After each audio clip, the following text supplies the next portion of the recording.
You had that coming out as I said it. As I said it, you were already there.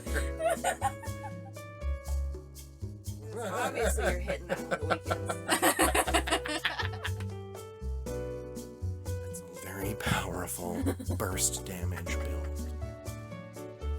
That was our first taste of the drug. After that, we had to work for our pleasure.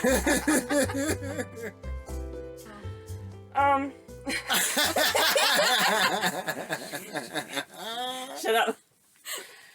This is our podcast where we talk about Dungeons and Dragons, characters, monsters, nerdy things. What's it called? What's this podcast so far called? What was the name that you came up with? I really liked it. I love how we're 2 episodes in and we're still arguing about the name. Well, it was We have Mangwar's. yet to settle on a name. it was like Metagame with Mangwar or something. Metagaming with Mangwar or Mangwar's Metagame. Podcast name idea: Metagaming with Mangwar or Mangwar's Metagame or something. I liked that. Yeah. Okay. We just gotta decide which one. Welcome to Metagaming. Metagaming with Mangwar. where we talk about Dungeons and Dragons and we break the fourth wall. We talk about our characters, how we perceive them, how our characters might perceive other things, monsters, how to play them, how to DM them, how to deal with them as a player. Just, whatever the heck you might want to know when you get into this stuff. And then some. And then some. And plenty of dick jokes. Penises. You had that coming out as I said it. As I said it, you were already there. Oh, Lord. Okay. We were on the same track. Which character are we profiling tonight, ladies? Lilith. So, Lilith is a character that let's try and figure out how many years ago now this was. That has to have been more than 5 years 6. ago. 6 years ago. 6 Actually, years it ago. might be close to 6.5. So we may be doing a lot of remembering throughout this episode. You'll have to forgive us. I have notoriously bad memory. I do not remember much about that campaign or the character I even played. So we'll be going into this kind of blind a little bit. Which But is not ironic. totally blind. I do remember quite a bit. Alright, so Cass, we're going to have you give us a brief synopsis of Lilith's backstory in this campaign that we played all these years ago. Just give us a little rundown of who she was. So Lilith was a tiefling who was raised in Empyrean society, bred to be an assassin, good at the job. She rose to gain favor from the Empyrean. One of Lilith's last jobs under said Empyrean, who we cannot remember the name of, was Titus. It was Titus? Yeah, Okay. Titus. Titus was killing a family, including their infant child. On this job, Lilith realized she was not of the alignment of those she was under. So she served? Yeah. She was a slave, so it was definitely a serve situation. Yeah. And she ran, haunted by the slaughtered infant. But luckily she was an urchin, so she knew her way around the city, was able to escape that city, and then somehow made it through a group of Mind Flayers territory. She didn't know it was a Mind Flayer territory. Somehow, Territory. but we know Territory. how. We know how, so you don't need to be mysterious about it. Like, Kynex. Yeah, Kynex kind of saw her for who she was and what she could do. Kynex is the deity in this campaign. Yeah. And she was caught and captured by ice giants and interrogated by an exotic man named Lord Saladin. Exotic man. I remember Saladin. He was a dragon, right? Yeah. Yes. We later find out he's a dragon. Lord Saladin took an interest to Lilith. He bought Lilith's freedom and she became one of his servants. Lilith found Lord Saladin was a man who enjoyed collecting magical endangered creatures and people with special gifts. And that's how she came to meet the party itself, right? Yep. Because Saladin was there. Saladin was recruiting people to... He was basically making like a spec basic, ops team. Yeah. To both.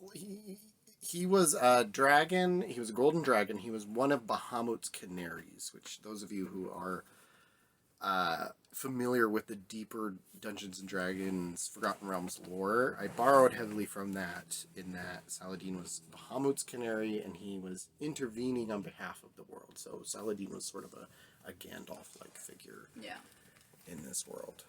So that's kind of where Yep. Lilith got to.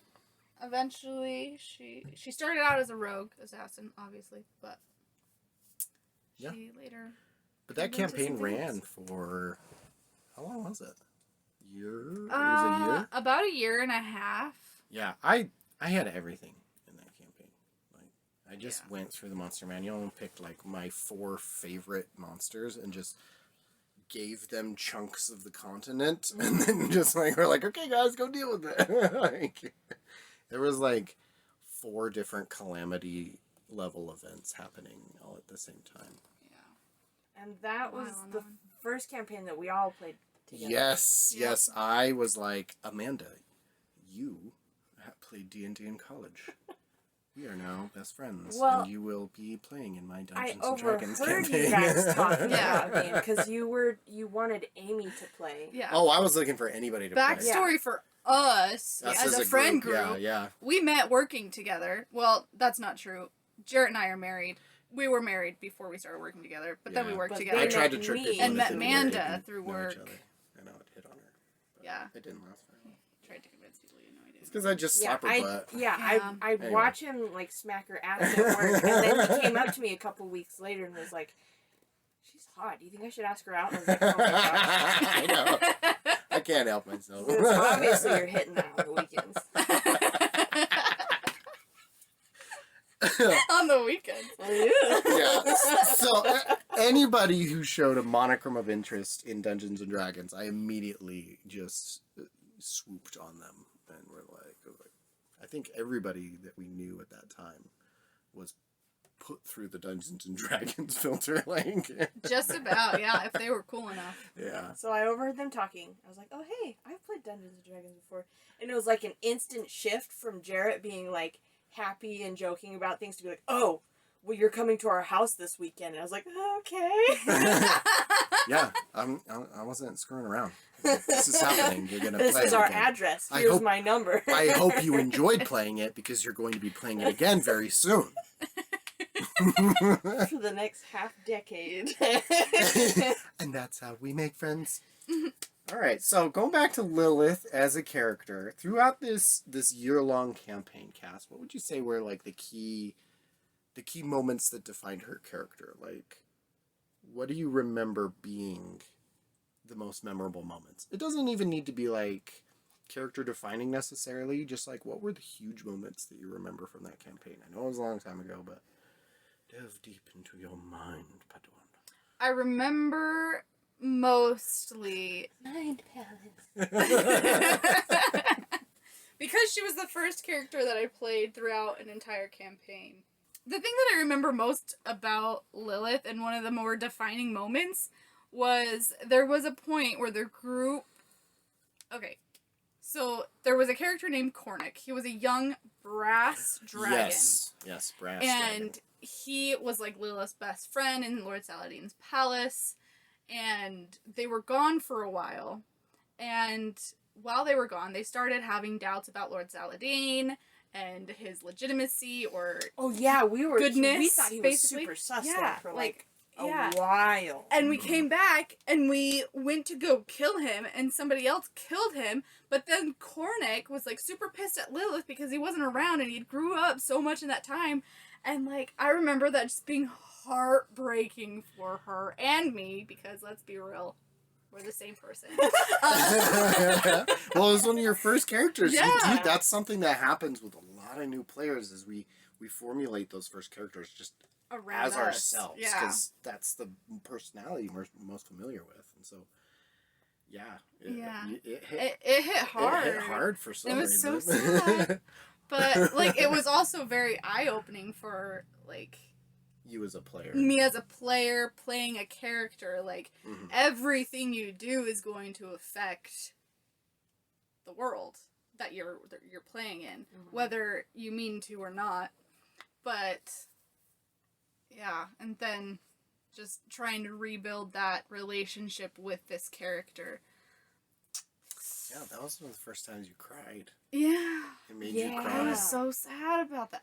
I was probably pregnant at this time too, though. Let's be real. Yeah. Yeah, But you were still. pregs, and like we weren't super good friends at that point, and we were getting like really heavy into the drama and the roleplay, and I was sitting there kind of like biting my finger, and I was like, "Oh my gosh, is she okay?" Oh man, that was my first gauge as a GM of like how the night was going. So I just look at Amanda, and my if God. her hair was sticking up because she'd been running her greasy fingers through it so much, she'd just grip her hair, and it would end up like this Jimmy Neutron swoosh.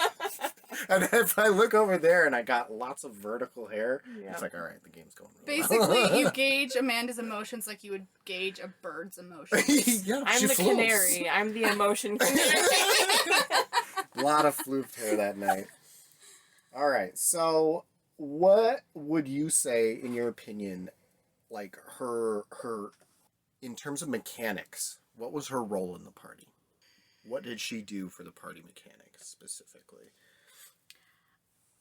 as a rogue paladin? Yeah, so I feel like she had a lot of insight in how to fight certain beings. Because of her paladin features. Yeah, of my paladin features, and because of where she was your brought up. backstory. Yeah. Because the Empyrean ended up being like one of the main big bads. Yeah, he was the second to last bad guy that you guys took down. And was the Empyrean I remember her doing a lot of studying on the different type of devils and demons that he was working with to make sure that they'd be able to fight them and prepare the group. I do remember like going to a lot of libraries or places where there would be a lot of books, and you would be like, Amanda or Cess, my character, because I had one of the highest intelligence scores. Yeah, she wanted you to go and look stuff up for her. Yeah. So quite often it was my character and Lilith sequestered in the library while people were out like trying to do things or whatever. Yeah. That prep helped though. Every time you guys. You find out a lot of shiz. Yeah, and then you guys like found out like different records of different like adventurers, encounters with these creatures, and so you found out like their weaknesses, their strengths. Sometimes you got like their armor class and different stuff, and so like you guys would go and you would trade and sell different magic items in order to prepare for this next battle, and you guys just went hard. It's the first time GM, it was like, holy cow, like, I don't know how to stop them from just, absolutely. So I just tack on the numbers. Yep. And hope Like, for the looking best. at my character sheet, I'm just like, holy shit, I have more, like, things as a character. Like, more weapons and artifacts as a character than I've ever had since this character. Yeah. Yeah, like, no, possibly combined with This- all of the characters This being after one her. of Jarrett's first campaigns. I was incredibly generous. I feel like he was just doing his best to make things super engaging and super fun. So he was like, here's all this cool stuff. And then when it came time to fight the big bad guys, I was like, I do not know how to keep this 120 bad guy alive. And we would pull like the weirdest, craziest stuff. And like, as a player, you don't really pay attention to how the dungeon master's feeling. But I had tried being a dungeon master before at that point, so sometimes I'd get the vibe of Jarrett being like, what the... Well, I kind of caught on to this. I never, like, told anybody this, but I caught on to this, where Jarrett, in the middle of a fight, he would just, not even in the middle, like, towards the beginning of the fight, like, we'd say what the hit points were that we just dealt, and he'd just go, okay, and he would have been down, but then he had to add hit points because he didn't want it to be finished. Yeah. Well, because it's not...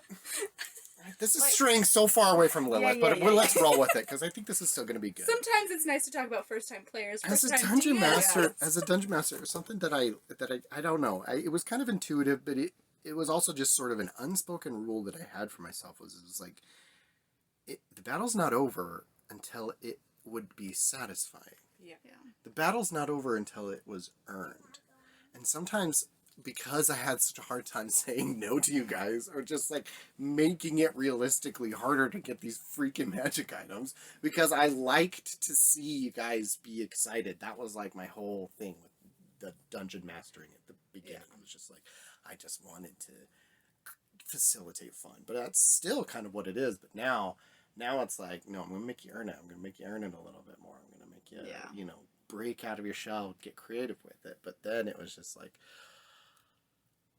okay, wow, and then I go into the cinematic of it. It does massive damage. But we just move on. And my whole thing, I think it probably wouldn't have even been a factor. You wouldn't have caught on if I had just not tracked the hit points at all. Just like, and that is actually a suggestion that you can take. It's like, if you're really intimidated as a dungeon master or beginning dungeon master about managing the math of the battle, don't. Just don't. It's overrated. Like, it's still fun, and I almost always still use it, but it's not completely vital to an encounter. Yeah. You know? So, like, don't make it obvious that you're not tracking hit points. Write something down. Yeah. Put a smiley face every time or something like that. But, you know, if they don't need to genitals. Know. Yeah. Yeah. So, like, me, I like to have those numbers and, like, tell them, like, well, at that point when you were doing this and you guys thought you were going to die and blah, blah, blah, that undead actually only had 10 hit points or something like that. Because I like stuff like that. Yeah. I think at that point you were figuring out exactly how broken the challenge rating is. Yes, and it is. We hate it. Here at Manglaw Minis, we despise the challenge rating system, and we petition for it to be unilaterally revised. All right, so you said that Lilith played kind of an investigative role. She was sort of the detective, or not necessarily the detective, but like the prepper of that's our daughter. What was it? You would go to the libraries and you would like fill them in on the info. Fill them in on the info of the enemies that we were fighting. I feel like I was also... I don't think we had any other cleric. I think we had a bard, 2 fighters, a wizard. Yeah, and the bard, Jimmy's character, she had some pretty powerful healing. She was awesome. Yeah. And she had an artifact, didn't she, that she could do some healing? Yeah, she had a bardic instrument. Yeah. I was just handing things out left and right. I was handing out legendary stuff. Yeah. Just, here you go.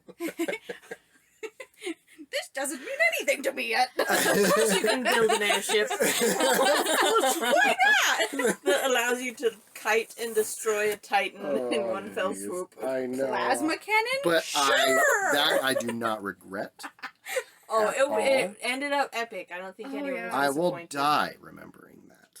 And how awesome it was. And just the sheer thrill of being so swept off my feet by the actions of the group that neither player nor GM knew what was going to happen next. Yeah. Alright, so... Alright, let's jump to Amanda. You played in that campaign. Mm-hmm. What do you remember about Lilith's character? Personality-wise. Emotional, just like the player. She was emotional, but I remember you saying a lot of times when you'd get like really frustrated and you'd tear up that it was like, this is Cat's crying, not Lilith. yeah, Lilith is stoic. Because Lilith was supposed to be like this kind of traumatized, Lilith's stoic, badass. kind of character. So in situations where you wanted to play your character off cool or like emotionless or something, you would start to get emotional about things. You'd be like, Lilith she's not crying. So I remember that part where like you meant to play her as a much less emotional I still think that she was still like, her drive was an emotional one. Yeah. Like she had a very emotional motivation, and inside she was an emotional character. That's very much what made her do the things that she did, but she was supposed to present much more stoically. Yeah. You I remember in the beginning you were a lot more lawful of a character, or you tried to be a lot more lawful of a character, but as a group we were just super chaotic. And then, That's like, how partway it always through, end you up. kind of just gave up on that.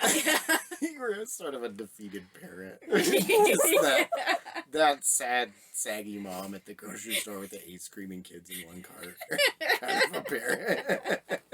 Where you have, like, a pirate and a crazy little bard girl who's, like, super famous. Alright. Well, as the DM for Lilith during this campaign, for one, like, your backstory was one of the more complicated ones. It was one that, because I remember you had, like, a lot of, like, creative anxiety about it. And you're like, what, you wanted me to, like, help you craft it and kind of tie in, because you wanted to be from the Empyrean's realm, which was so much farther down that we had to figure out how you got from point A to point B.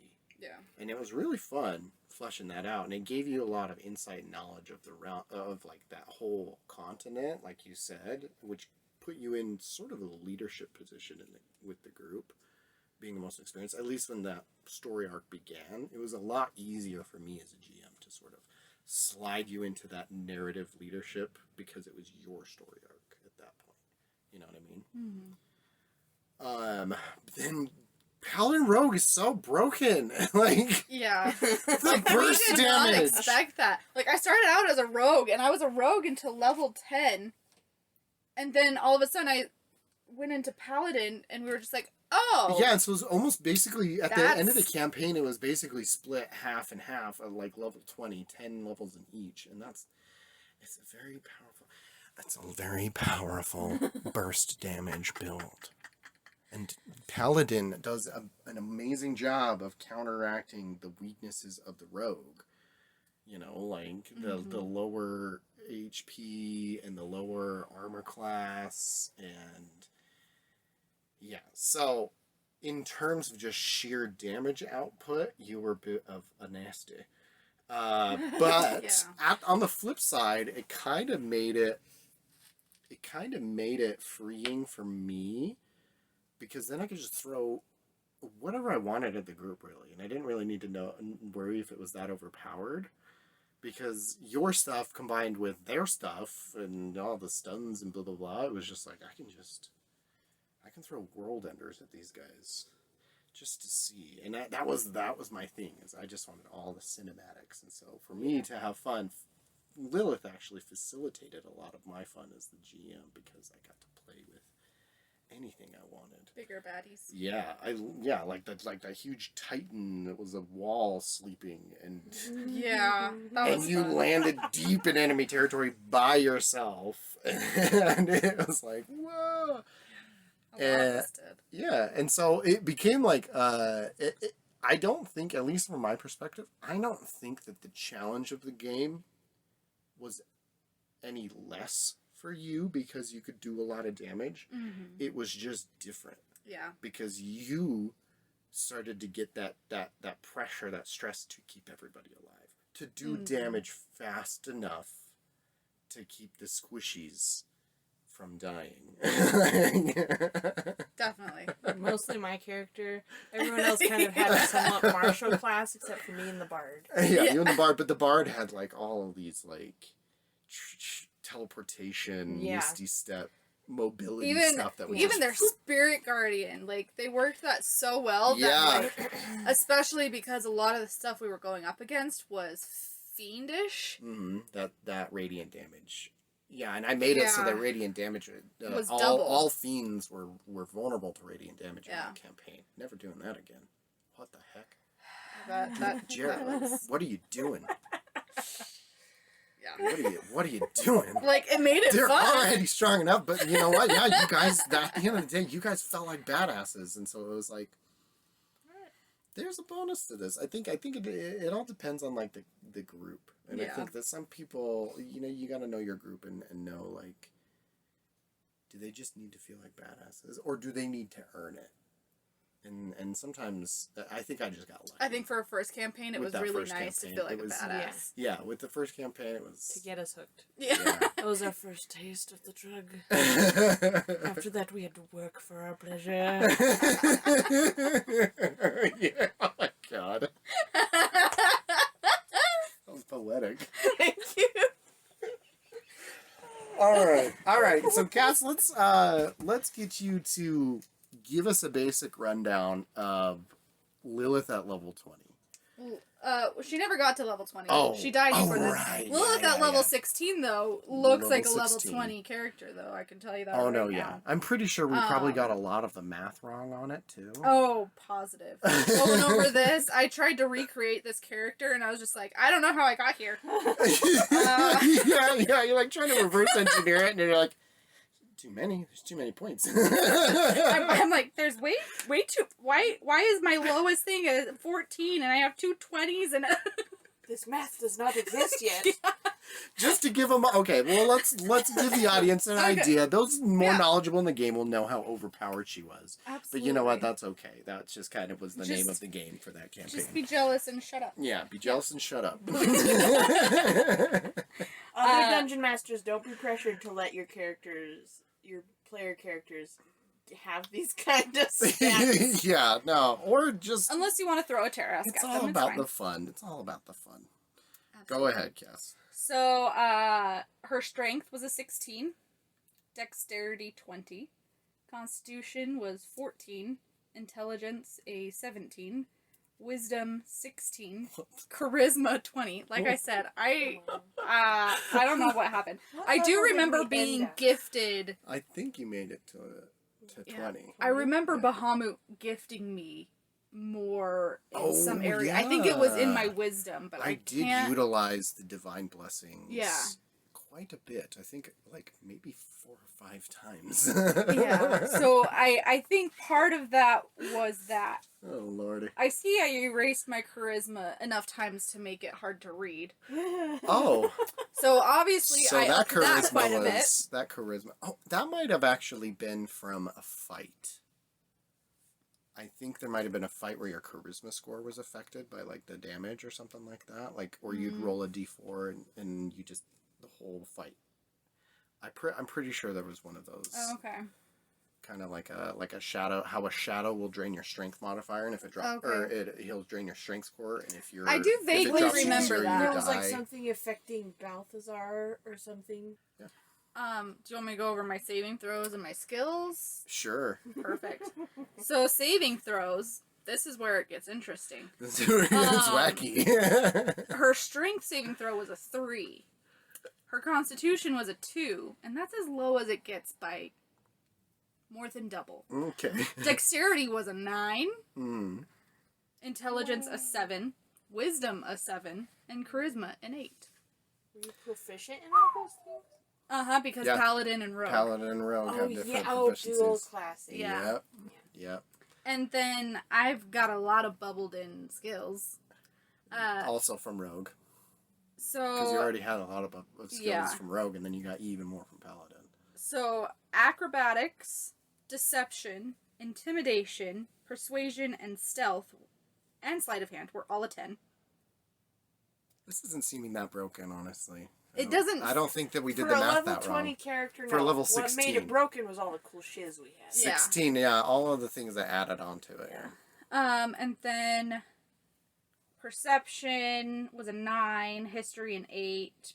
I believe my history actually started leveling up due to the fact that I was Oh yeah, I was reading so much. Yeah, I was buffing your history Yeah. score as you did. You kind of had that research. ruling where the more you use it, the more likely you are that to was a become homebrew proficient. rule where like the in their downtime the characters could train any specific skill. So like if you're a wizard but you want to become proficient in sleight of hand, I allowed you to like invest X amount of time. I can't remember how much it was. I think it was like if you spent like a month of downtime practicing, the modifier went up by 1 or something like that. And you guys had some sizable downtimes that happened because these big world events needed time to Happen. simmer. You know. I had time to build an airship. Yeah, you needed to build your sauteed airship. myself an airship. Yeah, and like these wars needed to Threw some garlic in progress. there. That's what became the Garlic plasma cannon. infused adamantine. So let's talk about those notable magic items that you got throughout the campaign. Let's see how generous of a DM I was. Let's see. Let me take this very. Just look how yellowed that is. This is probably look the like a character Disney sheet that character. got used the most. The It's just paper. like. Wow. Yeah. ugh. They. Oh, I did that rip, huh? No, I did, and Oh, then you you were like, did "No, that. wait, we're gonna use that someday." And you're right. We are currently using it. I'm Hey! also gonna have to start taking better notes. Yeah. So that we can remember. Dude, I had a notebook full of Lilith stuff. What? I'm pretty sure I threw it away at some point. Probably when we moved. Well, don't do that. I know. Betrayer. So she had Saboteur. a helmet that made her immune to psychic damage. Which I believe Andromeda was the fighter, and she was also a blacksmith. Yeah. I believe she crafted. crafted those. She invented a new alloy. A metal alloy, which was basically a mithril adamantine. It was basically like Magneto's helmet. Yeah. I and she remember called this. it- That was for the mind flayer. Yes. Uh-huh. Do you remember what it was called? I'll give you an inspiration point if you can remember. What, the metal? You'll give me an inspiration point? Oh! What the You're not metal was GMing any of our I campaigns know, it was right a now. joke! Good fucking called? No, lord! no. What the metal was called? Yeah, the or metal what? that Andromeda invented. Oh. Do you remember? Because she got access to the Fire Giant's volcanic place, and she built I a remember there was a name, but I blacksmith. don't remember what it was. It was called Palladium. Yeah, that was what she did with all of that time, is she basically created a suit that allowed her to dwell in like the lava pits of the Fire Giant's volcano. Yeah. Built a smithy down there. Used the heat to combine mithril and adamantine. I remember this. Didn't we have to talk to the giants? And, Uh-huh. Yeah, it was like a Okay. big deal because it was like, oh, they've never let a non-giant work there before, and then she just invented this new type of metal, gave them the recipe for it, and then bounced. Yeah. I do see in my memory, like, getting a lot of Amanda's campaign right after this and your campaign mixed up. So I have to, like, Well, it was sit the there same and setting. remember. It was the same It's setting. like, Same which one setting, Yeah. was that some of the happening? same characters. Yeah. Yeah.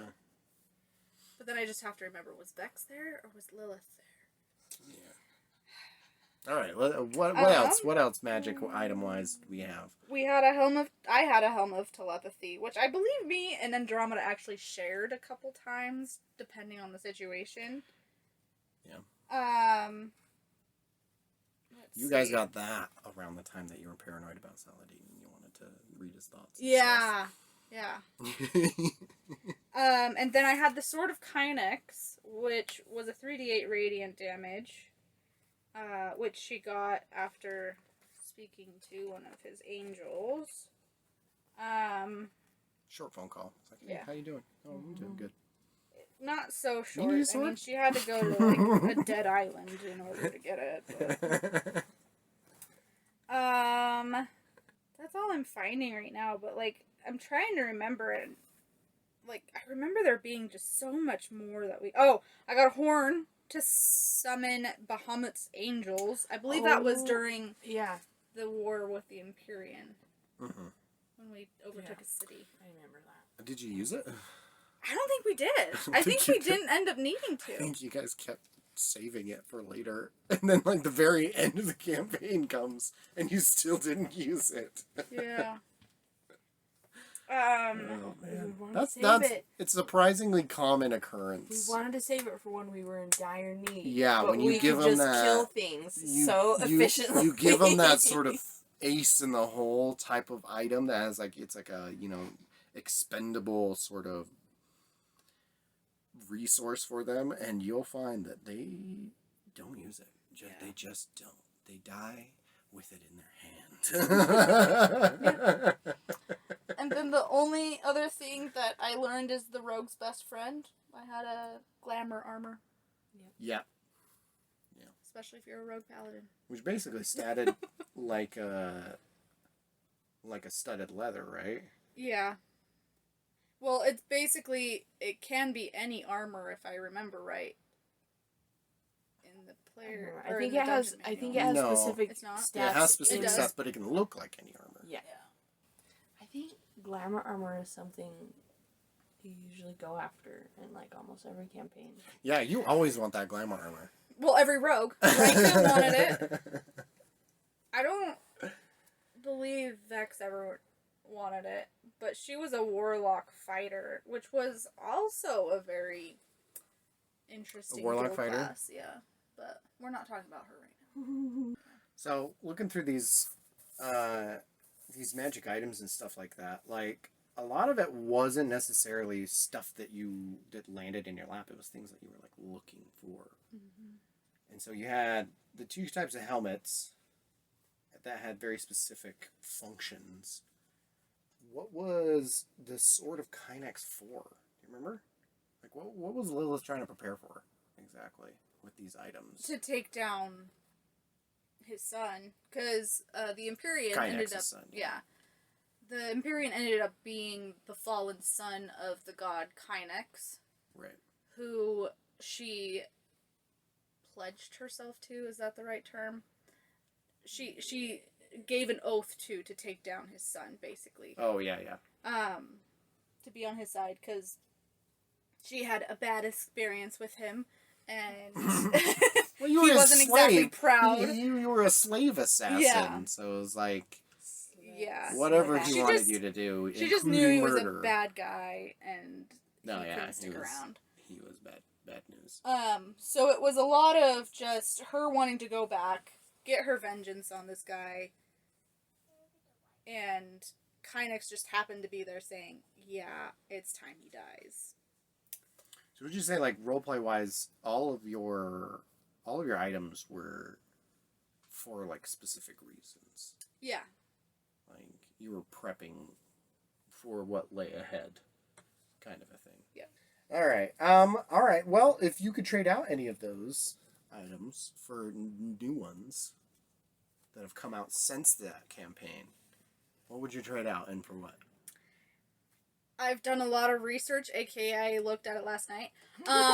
And A lot of research last I night. googled it last night. I went through all of the books and I was looking through like all of the trying to find items, and better I replacements. don't honestly think she would have replaced anything. I think everything that she had was pretty well fit to her character and what her character needed. I think we had so much stuff that it Yeah. was the point of switching Yeah, anything you had out. your pick of the Yeah. litter. I think as a GM, you did really well at finding stuff that fit our characters, and as players, as first newly players, I think we did a lot of research into making our badassery. Let's go into spells. Yeah. What pally spells did you have? Why'd you pick those? Mostly damage. Cause yeah. murder gotta get hobo for life. That burst damage. I'm a murder hobo for life. No, you won't. Okay, I'm not a murder hobo. I just really. Murder hobo doesn't cry about the young dragon whose dad died. I just really, really, really like to be the one to get the kill. Yes. You were a kill hog. Yes. That's all. You liked that dramatic, cinematic final blow. Yeah. Shing. So I do not remember all of the spells that I had, but I do have written down and starred from when I played Wrathful Smite and Shield of Faith, Searing Smite and Thunderous Smite, which are all.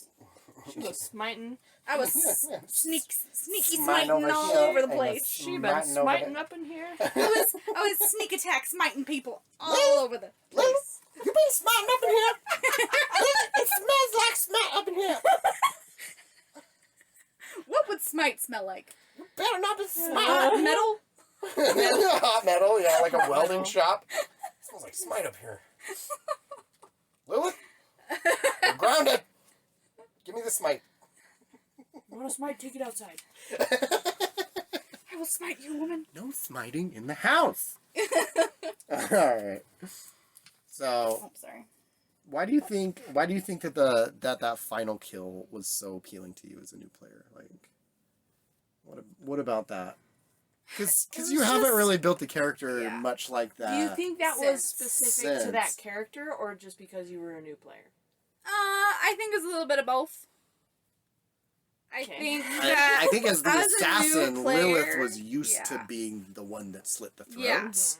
as roleplay, like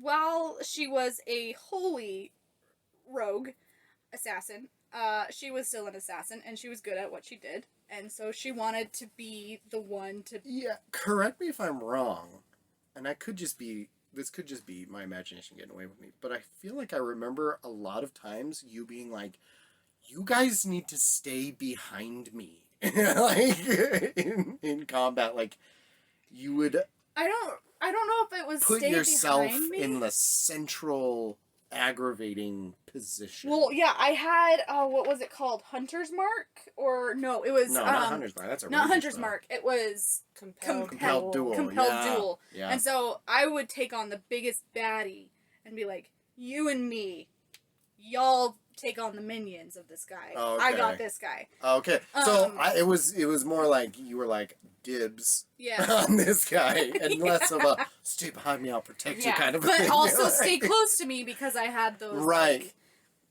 power-ups for people Oh, if they stayed okay. within like 10 feet of me. Okay. Yeah, it was usually you and Liz's character Mm-hmm. in the front, Mhm. taking things head on. Balthazar and Yume kind of being their support, and then me as far away as possible. As far away as possible. Just- Not necessarily because yeah. you were all that much squishier, but you just had the worst luck. Yep. Oh yeah, it was notorious in that campaign. I rolled terribly. Until you found the penguin dice, and everything changed. My newts. My newts. I think this was also the campaign where the summon Bahamut started. Yes, Yes. that's where Levi began the joke of I summon Bahamut. Every other minute he was just like, I was like, okay, so what are you doing? And he's like, I summon Bahamut. Very funny. Okay, let's talk about dual classing Paladin and Rogue. What are its obvious strengths from your experiences playing And this? also, did Other than you burst damage. know that it was going to be such a powerful combo? No. Yeah. No, I had no idea. This was all by chance. I remember going to Jarrett and being like, can I even dual class Paladin Rogue? Because they are pretty different in, like, at least by the book standard, what they're... Well, rogues are very they can Their come off values as are. like as roleplay wise they don't blend well. Yeah. But From the at book. the same time, Oath of Vengeance plays really well into whatever class you want it to. Because if you are wanting to avenge something or someone, and your best option is the god next door, you're gonna take Path of Vengeance. Like, whatever class you currently are. I think anybody could really, truly go into dual classing in a paladin. Yeah. Depending on your GM, obviously, because I think some GMs like to keep things more by the book, and that's fine. We're more on the Well, even by the power book, of that's the cool. thing. Even by the book, yeah. the dual classing of Paladin and Rogue together, Paladin is already fairly strong martially because of the magical aid of that damage boost from the smites. Yeah. But then Rogue gets even more sort of martial bonuses to what you can do on the field of combat. So like the cunning actions give you so much more mobility and defensive options as well, like being able to disengage as a bonus action, stuff like that. Yeah. So like even if you are the tank and you're being overwhelmed, you have those roguish abilities to sort of be slippery as well. It's so good. So that's in combat. And then outside of combat, rogues with like those extra proficiency number, like they get 4 starting proficiencies. And you go ahead and you choose, the classic roguish ones, then you get your like the expertise. stealth and the sleight of hand, Yeah. and you get your expertise, which doubles your proficiency modifier. Then you grab paladin starting proficiencies, and they're more on the academic side, which also made you a good, maybe not as good as the wizard, Yeah. but it still made you a pretty good, in terms of research and role play, stuff like that. And so like your your more dex-based ones, which are the most numerous on the list, and your wisdom and intelligence-based ones are open to you in choosing. And so, like, you get those skill proficiencies plus all of that combat stuff. If you want to frustrate your GM, if you want to create a character that you know is just going to break them. No, we do not. Here at Nominees, we do not condone Set up breaking an of the ambush GM. with your paladin rogue so that you can smite and sneak damage. Yeah, like seriously, sneak attack and smite. Yeah. Plus, if All you of go those dice. first, Yeah. If you go first as if you assassin, go first, you double. What was it? Let's see. it's an automatic critical. Yeah, if it's you an go first. automatic crit. So Yeah. it's just like, why wouldn't you? Yeah. And It's so like you sneak crit. attacking someone with a grenade. Yeah, yeah. Sneak attack. And it's like you Find sneak a up with feat. them, you put a grenade in their mouth, you pull the pin, and you're already 40 feet away before they even notice. Find a feat where you can roll twice on your initiative roll.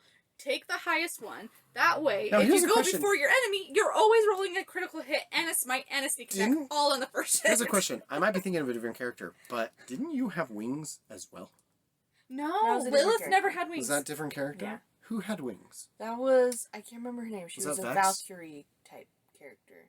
Or was that, is that the rogue paladin that you did for the tower campaign? We'll get into the Yeah. tower campaign. Gemini, episode. Gemini, my next rogue paladin that I did, she had wings, but she was an Aasimar, so I think that came with it. So let's go into one thing that you brought up, which is the narrative justification of dual classing those two kinds of classes. Yeah. The sort of seemingly, in a roleplay aspect, polar opposites. You know, the lawful holy paladin and the unlawful skeevy rogue. How did we blend those together? And then let's open it up and like talk about how other ways that we could justify narratively Being a rogue being a rogue and a paladin, with like playing with the different subclasses and stuff like that. Let's have some fun with it, you know. Well, I think it depends on the god that you choose to, as you choose your patron for. Or because if, there can be an evil. or if you even have a Paladin. god, because you don't necessarily need to be serving a deity Yeah. to be a paladin. Yeah, there's a nature paladin. Yeah, you just need to have an oath that you keep. Yeah. It can be made with yourself. It could be made with a relative. It could be made, it's just the strength of that oath is what drives you, and that Everybody follows. kind of makes yeah. the paladin's charisma-based caster make sense as well. Everybody follows their own laws. Which So- it always has bugged me that That's my that idea. samurai, they made a fighter subclass instead of a paladin subclass. Yeah, right? Like the code of honor and I've stuff never like thought that. Wouldn't about that be that. cool? Yeah. Like that was a whole samurai deal. Was they had like this law or this code that they lived by. Like why isn't it a paladin? Ah! You should make a paladin subclass. Because, If they don't samurai. have one, then you make it. Amanda. Okay, so Or you just were dual class fighter paladin. yeah. A lot of what you did, like the storyline of the campaign, kind of made it for you, right? Like you started as an assassin rogue, and then became a paladin. It was vengeance, right? For the time that you spent as a rogue, basically. So it's not like your character forgot those skills that they learned. They're still a rogue. They Yeah. still know those things, but they serve as a paladin. And I think that might be one of the but like one of the ways that you make it work is you do the rogue first, Yeah. and then the paladin can Comes be next. as a result of, or in order to make up for what they did as a rogue. No, yeah, that's basically what it was. Like she was haunted by the last kill that she had made under the Empyrean's order. Right. And so she wanted to make up for it. Essentially, she killed like this baby who was clearly innocent this of any innocent family. Like, how could this baby have hurt the Empyrean in any way other than just being born and it offending him? Like, Yeah. so I think it was her trying to make up for the wrongs that she did for this Empyrean. How else could we do it? What if it's paladin trying to transition into rogue? How would Instead one of be the able to other do way that? Yeah. What sort of narrative, like somebody who's toying with the idea of it, how could they kind of craft their backstory to Well, allow it that? could be instead of your character being needing to rely on their melee in their combat, it ends up being more of like a political environment where they have to sneak and use subterfuge to figure out what's going on. Mhm. Or, like, same kind of thing. If you outright kill somebody, you're going to spark a war, you know? There could be consequences that go against what you're fighting for, you know? So, in order to subvert that, you are sneaking around and assassinating people instead for your cause.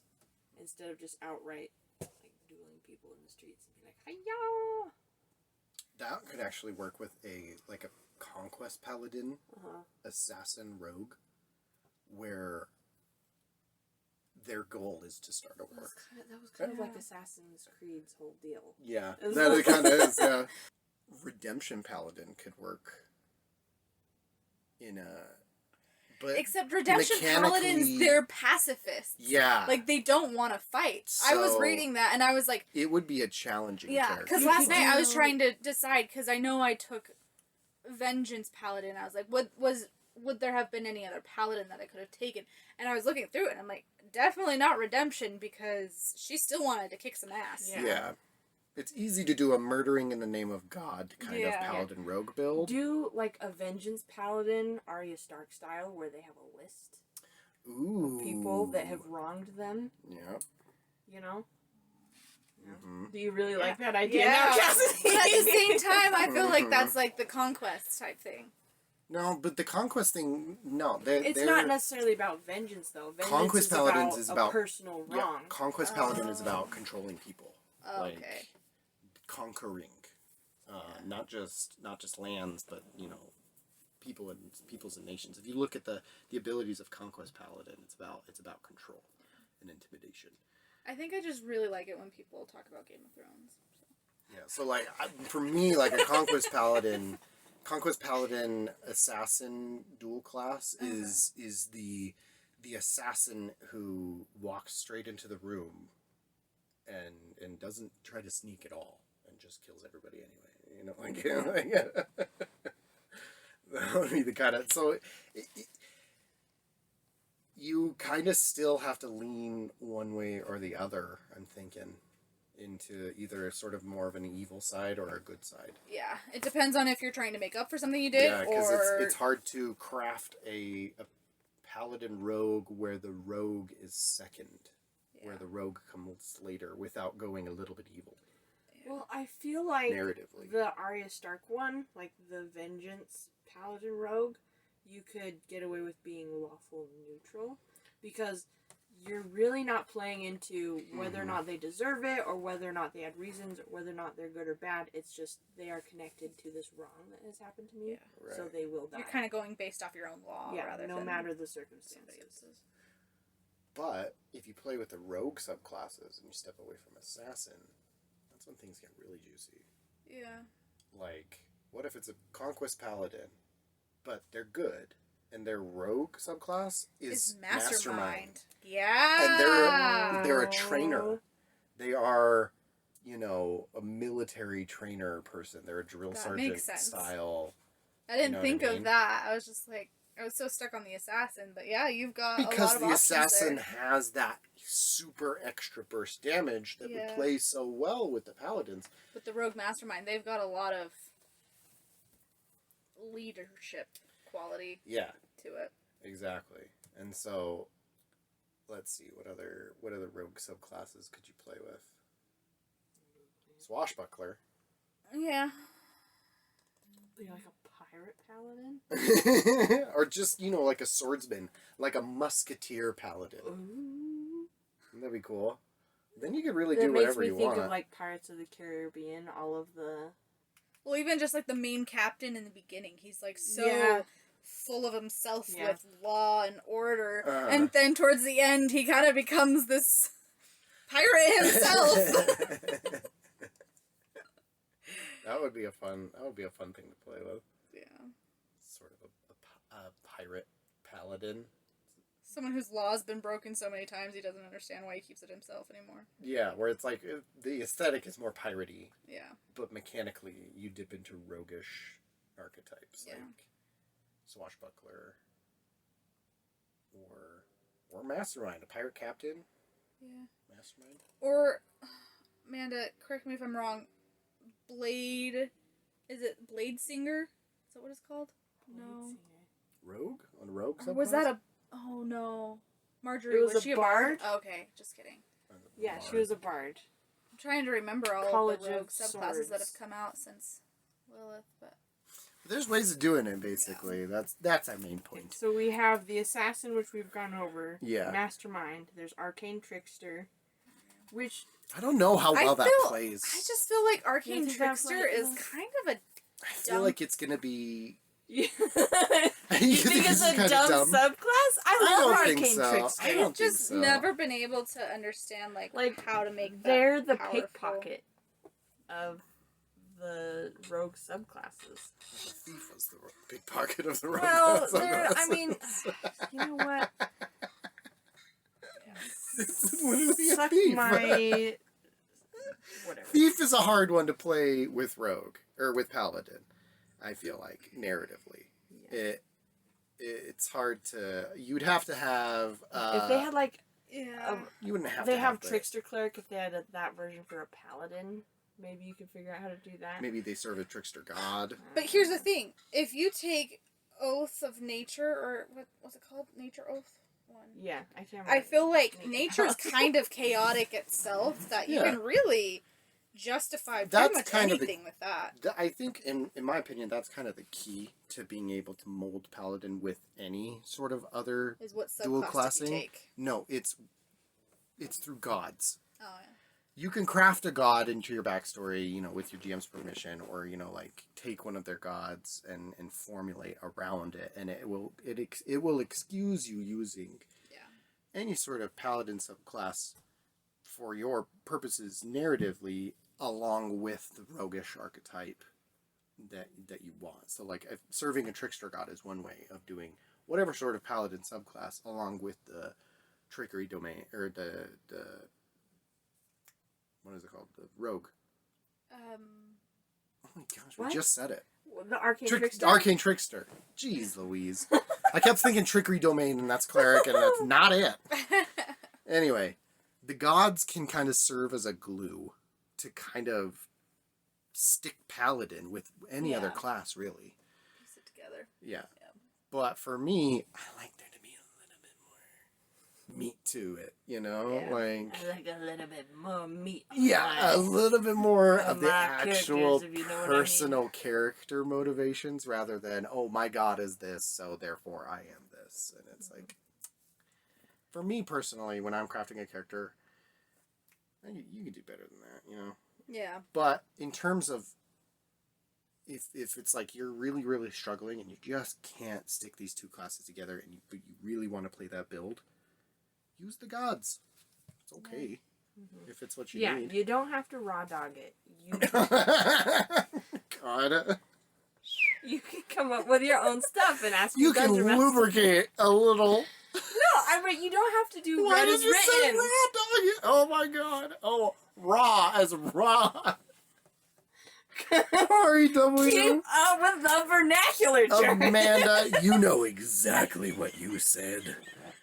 You know exactly what you said. Don't play coy with me. Get your minds out of the gutter.